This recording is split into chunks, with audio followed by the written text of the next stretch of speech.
Word for nonce antonyms formed by reversing idioms. Someone recently used on limits to describe something that was allowed, i.e. not off limits. The same person subsequently described unplugging something as plugging it out, i.e. the opposite of plugging it in. To be clear, this person is a native English speaker and is engaging in wordplay. I found these to be rather charming creations, but are obviously not proper or common usage.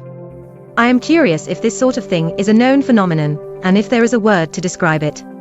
This concept rings similar to a malaphor, i.e. a mixture of two aphorisms. We'll burn that bridge when we come to it, and it sort of resembles an unpaired word, wherein the removal of a negative prefix does not result in an antonym. Ambiguate is not an antonym of disambiguate. Would love to hear any thoughts on this.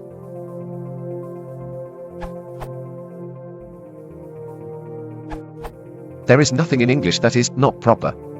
There can be things that are not common, e.g. obsequious or morrow, inappropriate for the context, e.g. street language in Parliament or vice versa, or new coinages, but they are perfectly cromulent.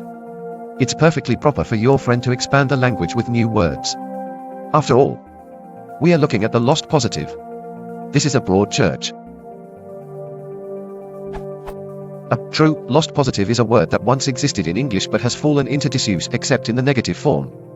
So once, with appropriate calm and factfulness, it would still not have been evitable that we could F the ineffable. Because it's ineffable, it would need to be effable to be effed, obviously.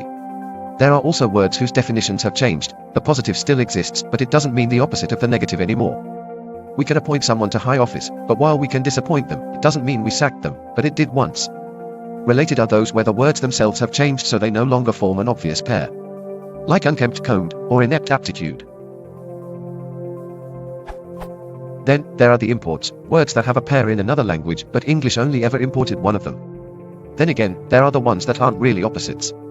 Disgruntled is not the opposite of the disused word grunt-led, meaning to complain. Here, dis is used as an intensifier, not a negator. A disgruntled person is someone who complains a lot. But we now have, thanks to P.G. Wodehouse, the modern form of grunt-led, meaning to be satisfied.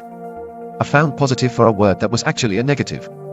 Which brings us to your friend's back creations. These are also lost positives in the sense that they were absent and have now been coined. My favorite is convoluted, as the opposite of the word deliberately made up in the 19th century as a play on both discomfort and discompose. If you transit through Milwaukee, be sure to stop off in their recombobulation area.